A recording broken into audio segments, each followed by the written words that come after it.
Well, I want to look even further ahead because Dave mentioned at the start of this that they can't make a move at the deadline that is going to mess them up for this summer, right? And here are the notable free agents for the Lakers after this season. The biggest question mark, of course, Dennis Schröder, who was traded to L.A. just for this season. Dave, what do the Lakers hope to do with him? I mean, there's already been discussions, Rachel, between his representative, Alex Schröder, and the Lakers about trying to find an extension for, a 27-year-old bright young point guard, someone who is ascending at the same age range as Anthony Davis, some guy who plays on both ends. But the question mark for the Lakers is, do you want to risk going to free agency and potentially losing him? Right. Or the other risk is paying him beforehand to lock him up, but then what if he doesn't perform in the playoffs the way you hope to? And now you are tied to this player. I mean, it reminds me of the situation a couple years ago with the Milwaukee Bucks and Eric Bledsoe.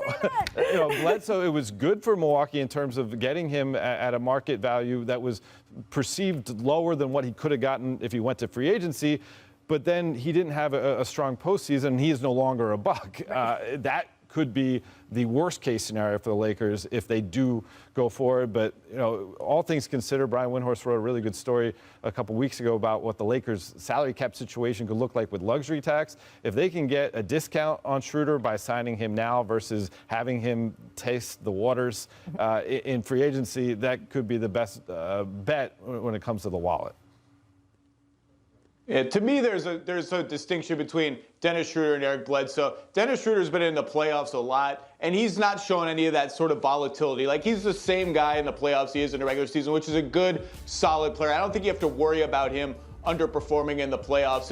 And like Dave said, you don't make a trade for Dennis Schröder when you have LeBron James nearing the end of his prime, if not past the end of his prime, really. Anthony Davis, your title window is now. You trade for him to bring him back. To me, the complicated questions are Talen Horton-Tucker and Alex Caruso in a market with way more cap space than star players or even sort of sub-star players. Those guys are good, and they're going to get a lot of interest, and Talen Horton-Tucker has solidified himself right now as a key member of the Lakers rotation. They've even played about point guard here or there the last couple of games with guys missing.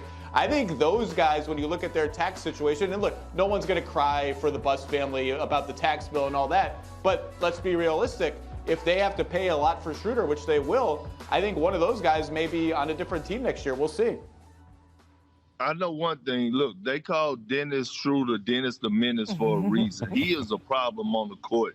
He is one of the few guys that pick up 94 feet defensively. LeBron James loved his tenacity. He loved the edge and the spirit that he plays with. And last year, I mean, he was the runner-up for Sixth Man of the Year, averaging almost 20 points a game. So he's still in his prime. He's going to be in his prime in the next 5 years, still for the next 5 years. I think the Lakers get something done and get something done early. You don't want him to hit the free agency market. For us, Talen Horton-Tucker, I think the Lakers got to do everything in their power to keep him.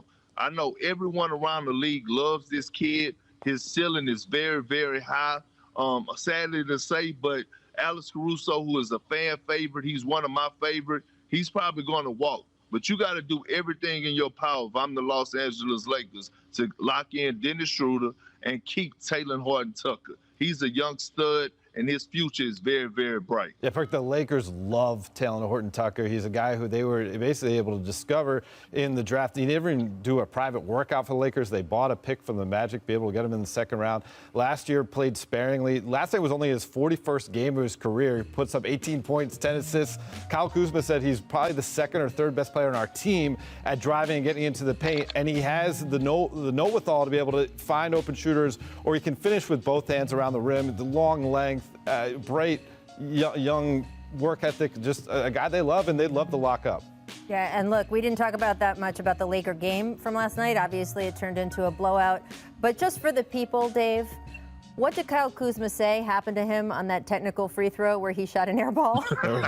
There's an earthquake. There's an earthquake. There you go. Watch out, so apparently everybody. that's an explanation if you want to know about the notable thing that happened in that game. Hey, it's, what are you going to do? Dave, thank you so much for joining us. Great to we see can you. do the local news later if we want to. We'll be working on that here in this studio. I'm so happy to have people in the studio. Director Kathy's going to have 46 minutes on that right hamstring in Game 5. Did not look like himself out there, but the Nets got the win after the game. He said said about his minutes. It's a lot, but I am built for it. What have you learned about how he is feeling in the day and a half since, and how much do you expect him to play tonight?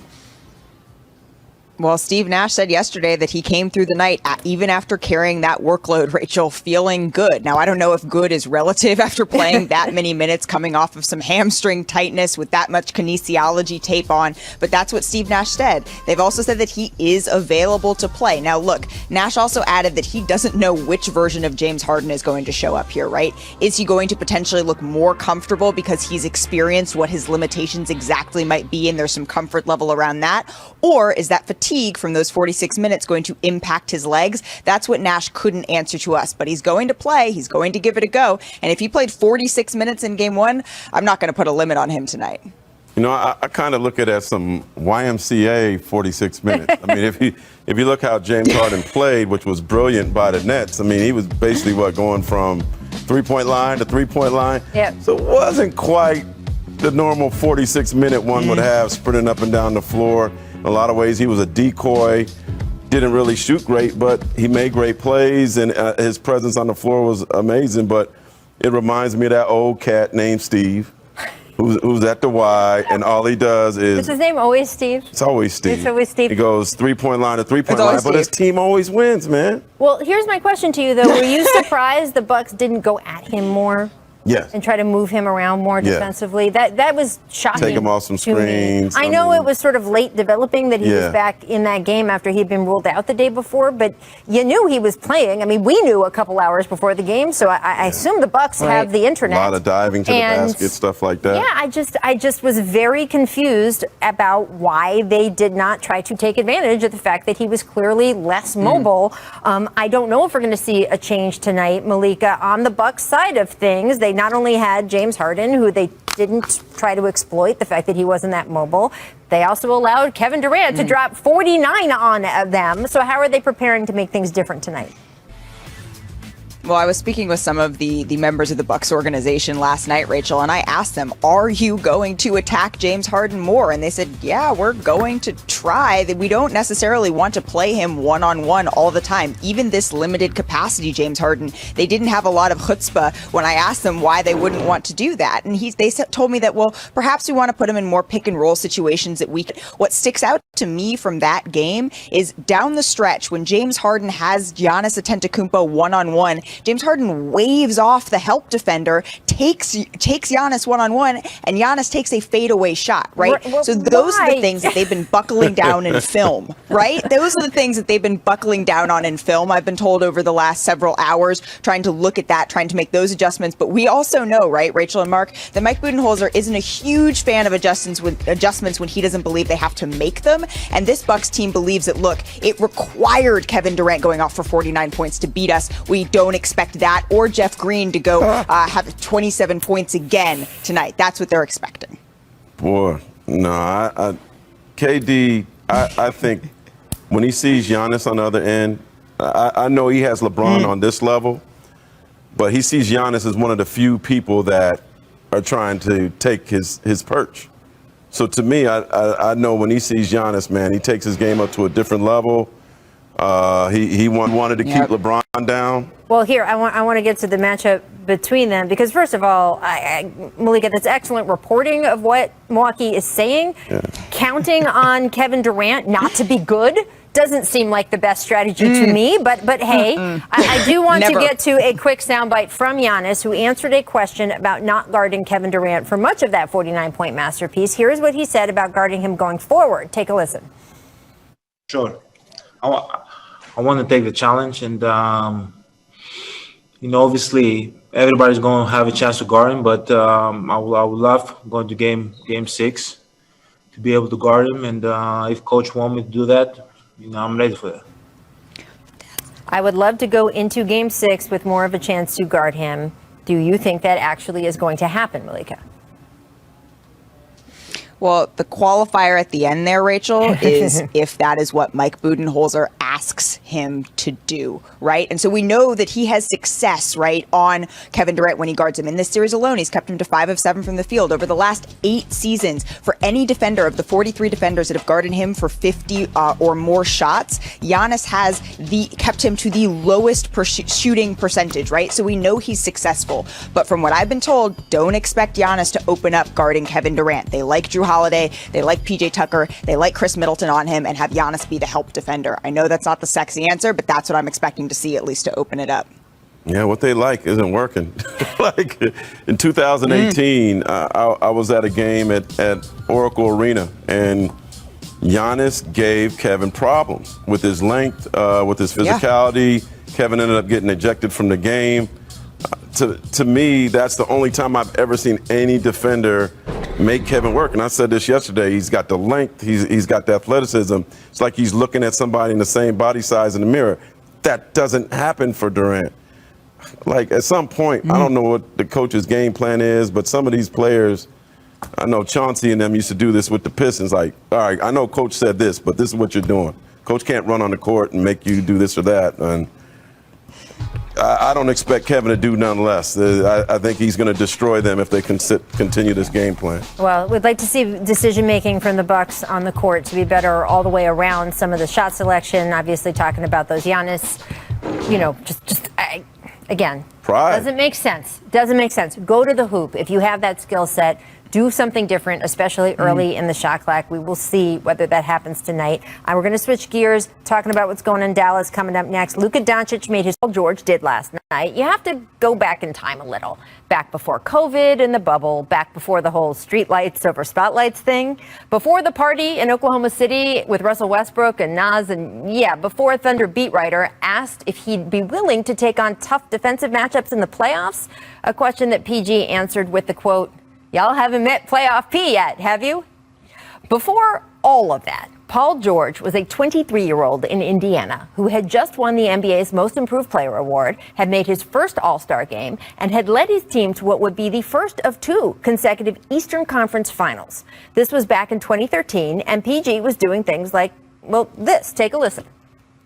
Here comes George, got the step and stuffs one move and counts on the foul. A sensational move. We are seeing a superstar in the making here with Paul George. A superstar in the making. That series was against a Miami team at the height of its powers, Dwayne Wade, Chris Bosh, and yes, LeBron, who had just won his 4th MVP award and who PG spent most of the series checking. And that Eastern Conference Finals went 7 games. Frankly, the Heat were fortunate to get out of it alive, and Paul George walked away with a whole new understanding of what he could be in the NBA.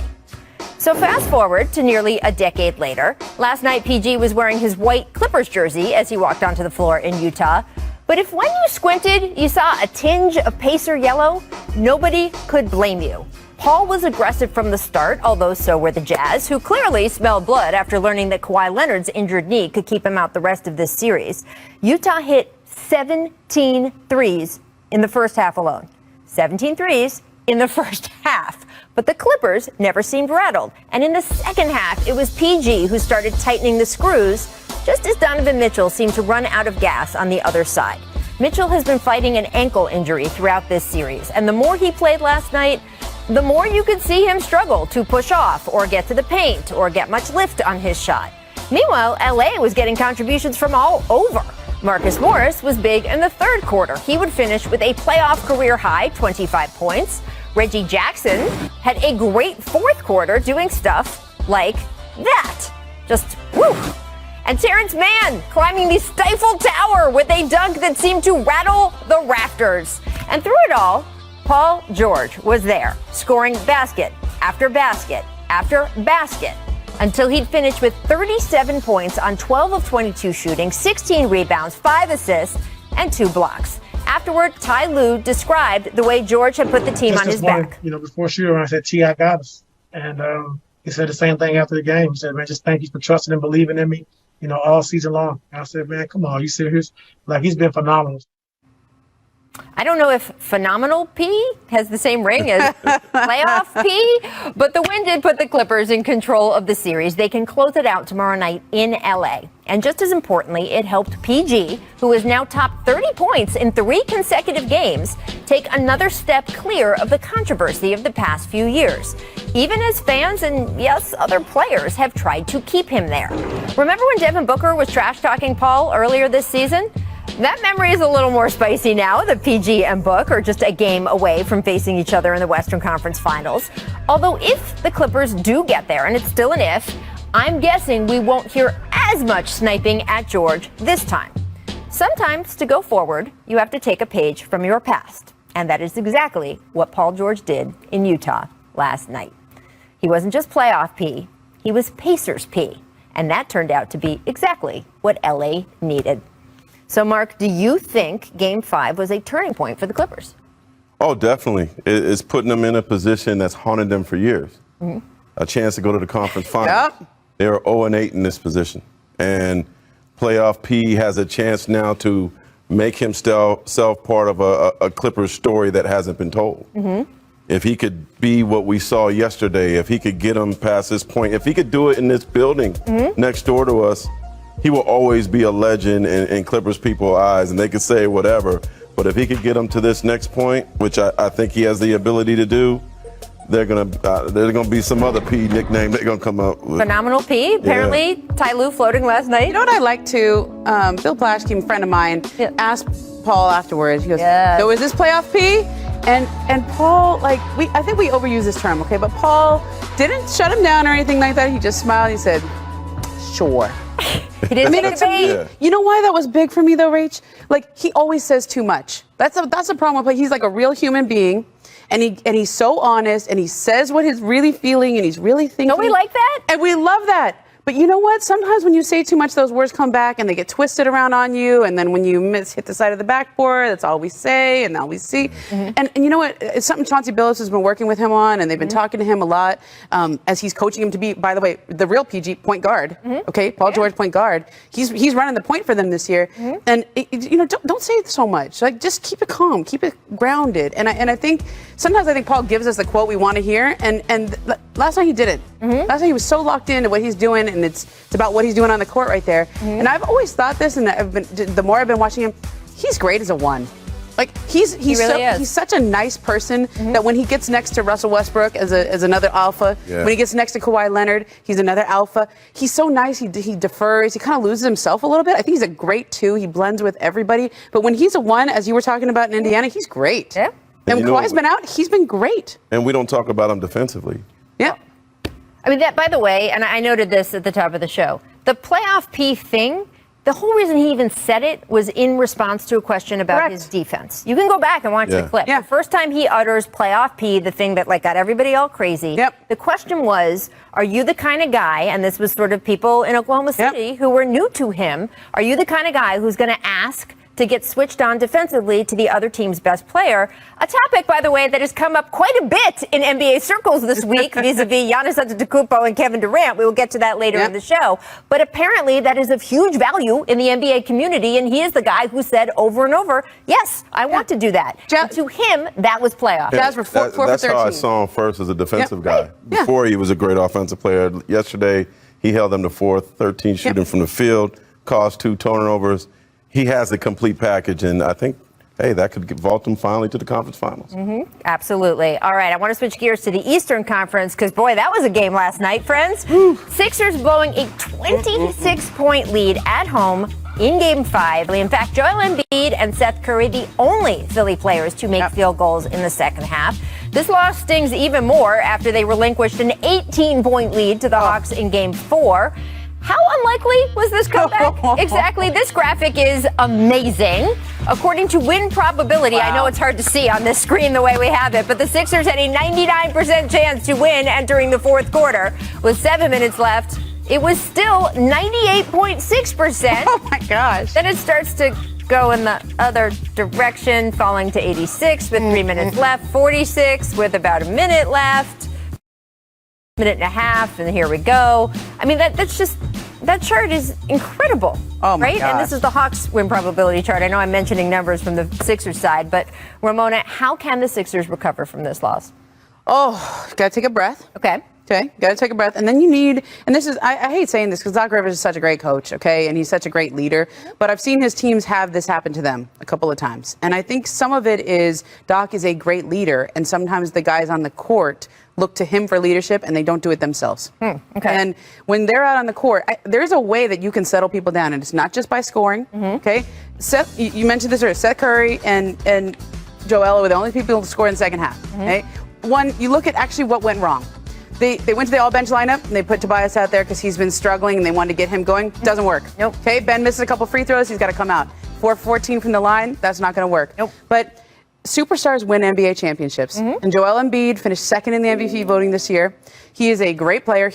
Unbelievable first half in this one, but he can do more. He really can. He's averaging 16.9 field goal attempts per game. He can get 20, 24, 25, 26. He can actually do more. He is that dominant, and when you have this happening to you on the court and it's getting away from you, just feed the big guy every time. In the mortal words of Giant from Mo Better Blues, this is the roughest of the roughest. They have given the Atlanta Hawks confidence. Yeah. This is a team that was... Okay, time out. I don't know if anyone needed to give Trae Young confidence. That's right. No, I said That's the right. Hawks. I get you. Collectively, they have given them extreme confidence. They're in the lead now. Yeah. They're this We Believe team now. Yeah. And this city is behind them, They're man. going back to It's the A, crazy baby. in Atlanta. We got Quavo going to be there tomorrow.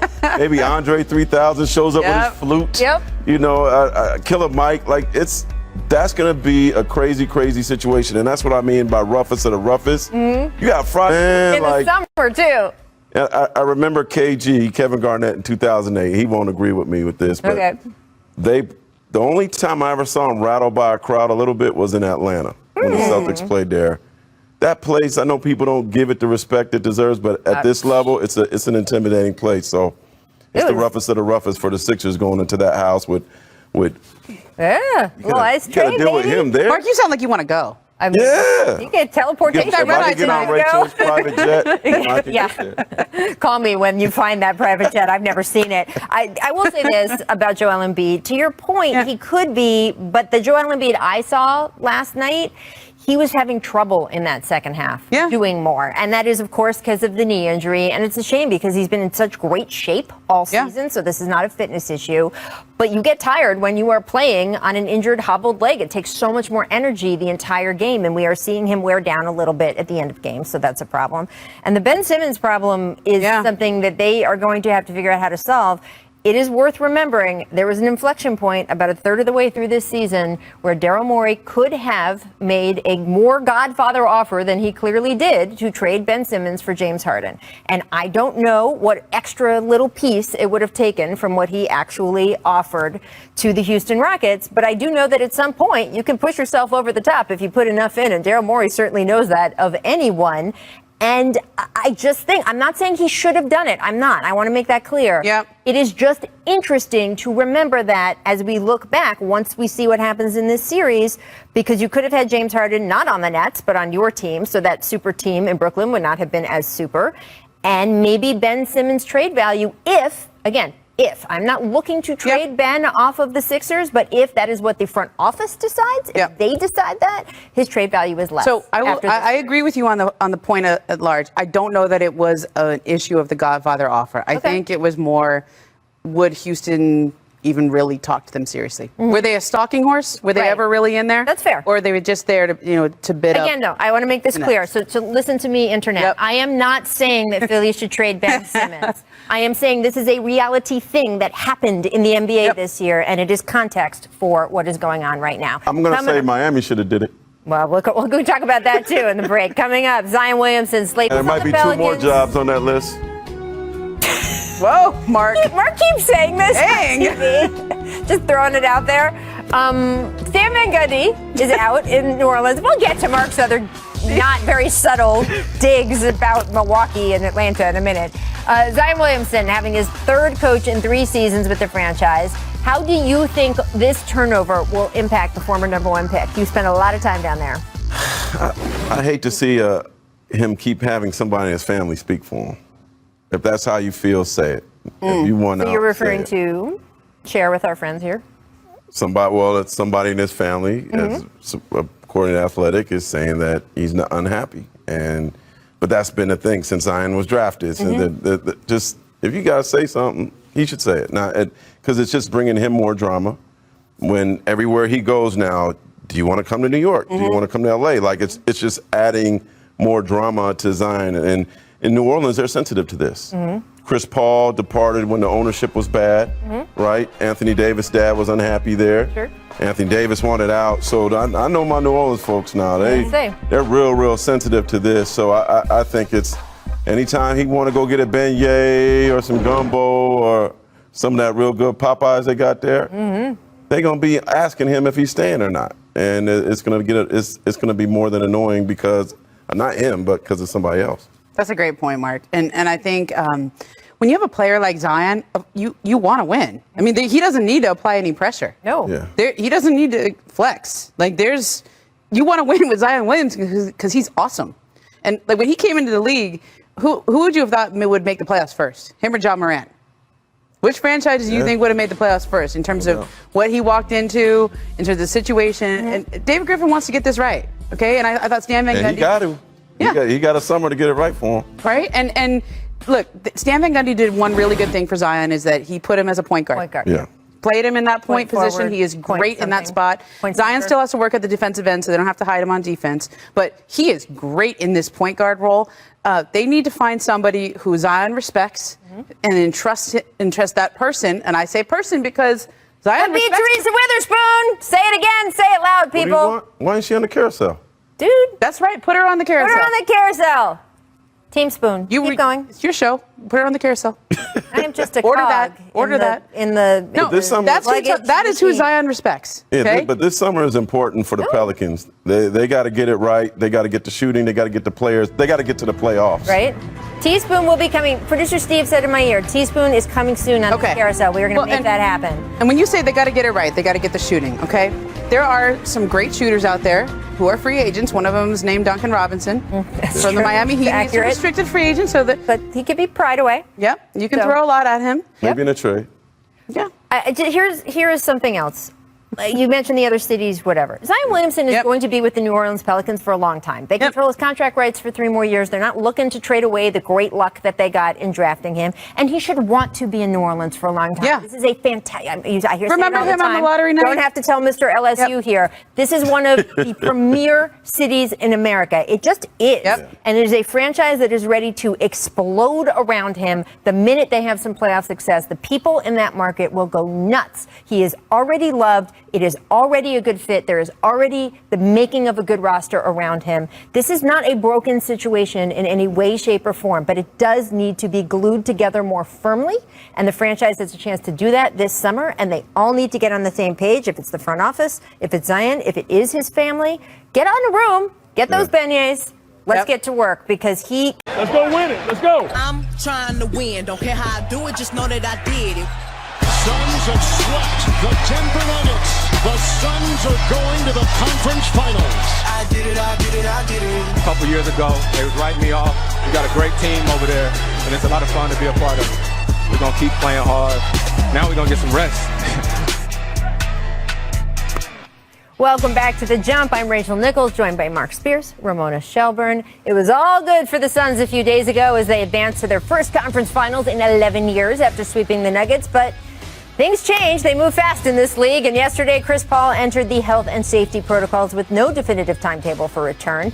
Mark, you know Suns coach Monty Williams so well. How is he ready to meet this challenge? Because I said yesterday, to me, they could not be looking at a better option for who is going to lead them through a very difficult situation. No, Monty has certainly been through a lot of tragedy off the court, obstacles on the court. But man, this is tough. He's a praying man, and Monty's definitely has certainly been doing a lot of praying over the last couple of days. Chris Paul is phenomenal. Yep. This is supposed to be his moment. This is supposed to be his time when he can finally get to the finals. And this isn't the regular season where you're just playing, tomorrow we got Orlando and the next day we got Sac. No, you have an elite team that's trying to get to the finals, that's trying to keep you out, this is the worst time. Yep. The worst time. And God bless campaign. I think he's doing the best he can. But, man, I'm hoping for some good news for CP because I don't want no asterisk on this for the Suns. I want them to be able to play with CP and see if they could finally get back to the finals and get there for the first time with him. Okay. I would like to say a word for campaign, though. I covered that first round series when Chris Paul could not lift his shoulder, and Monty Williams had to keep taking him out in the second half. Yep. And when he took him out, Cameron Payne did a heck of a job out there. This is a guy who was almost out of the league. We're talking about going to play in China. Nobody wanted to give him a shot. He was signing 10-day contracts. They say he couldn't play. I mean, look how good he has been in these games when he has been asked to go in there. And I thought Monty did something interesting in that Lakers series when Chris Paul was out. He took him out. He would give him a chance to play. And if it was clear that he was laboring and he could not do it, he would sit him in that second half. And I think that's an empowering thing to do for the rest of your team because one, it gives clarity. It says, okay, Chris is sitting. We don't have him now. It's on you guys. There's no Joel Embiid in the second half of that Atlanta game where he's 0 for 12. This is all true, but I will say, because I was doing sidelines for a couple of those games, you could hear Chris Paul every second, even when he was on the bench. He was shouting instructions, doing this, the pointing, the other thing. And I do think it is a different thing to be doing it where he is just locked in a room somewhere. So I don't know. There's two CPs, but there's a difference in one of them. Well, yes. Well, they get an earpiece for the rest of the team. They could pipe him in, sort of Bergerac style, right? They could do. I will just say again, I think Monty Williams is up for the challenge, but it is absolutely an enormous challenge. I do want to talk about the All-NBA teams. They were announced Tuesday, but yesterday was just too bonkers for us to get to it. First team featuring Giannis, Steph Curry, Luka Doncic, Kawhi Leonard, and MVP Nikola Jokic. 2 guards, 2 forwards, and a center there. This is going to come up because second team featuring MVP runner-up Joel Embiid, LeBron James, Julius Randle, Damian Lillard, and Chris Paul. Again, 2 guards, 2 forwards, a center. And the third team features Rudy Gobert, Jimmy Butler, Paul George, Bradley Beal, Kyrie Irving. So, Ramona, when you consider that the top 2 MVP candidates this season were centers, is this yet another argument for the argument I have been making till I am blue in the face that all NBA should be positionless? Absolutely, right? I mean, look, Joel Embiid and Damian Lillard, by the way, had more votes than the number 5 finisher on the first team, Kawhi Leonard. Not to take anything away from Kawhi. More All-NBA votes. They had more All-NBA votes. The way you do it is you get 5 points for a first place vote, for a first team vote, 3 points for a second team vote, 1 point for a third team vote.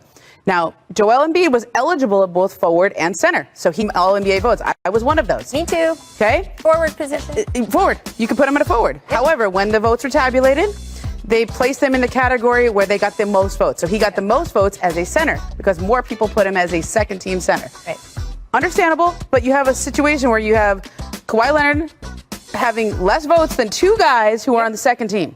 Which means a lot of us voted Dame Lillard on the first team. A lot of us voted Joel Embiid on the first team. And yet, because of the way it's categorized positionally, it didn't work. Now, the other way, Jason Tatum got a little argument here. He was eligible at both guard and forward. He had more votes. Than the last place finisher on the third team, which was Kyrie Irving.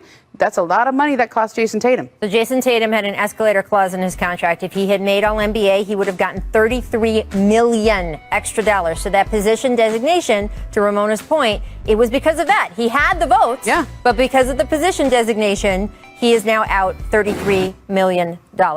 You, on the other hand, old school, mon frere, you say... You can't kill the center. No one's killing them. In fact, I want 2 of them on the first team. No one has died is the power forward. There's no such thing as a power forward no more. They're all point forwards. So let them, like this. Here's why this doesn't make sense to me, right? First of all, the voting should reflect the way the game is played. We're talking about Zion as a point guard. We're talking about, all these guys, and Eric Spoelstra is the one who pushed what had been going on some teams in some places into a just we got to change flat everything. Game's over. We do the Kobe All-Star rule in the game. When there's this much time, when there's this much money tied to those votes, and also, then it shouldn't be tied. Also, by the way, that's and this why ties into this. Well, this is interesting to me. That you don't vote anymore because of that. A man of principle, which I appreciate. I don't understand how MVP, I kept being told over and over, is not about who the best player in the league is. I get chastened every year by people screaming at me. This is all a beauty contest. Because they're like, well, the best stats for this season. I'm like, great, let's just call it the best season award and then have an MVP be for who is the best player today if the aliens came down and you had to pick someone.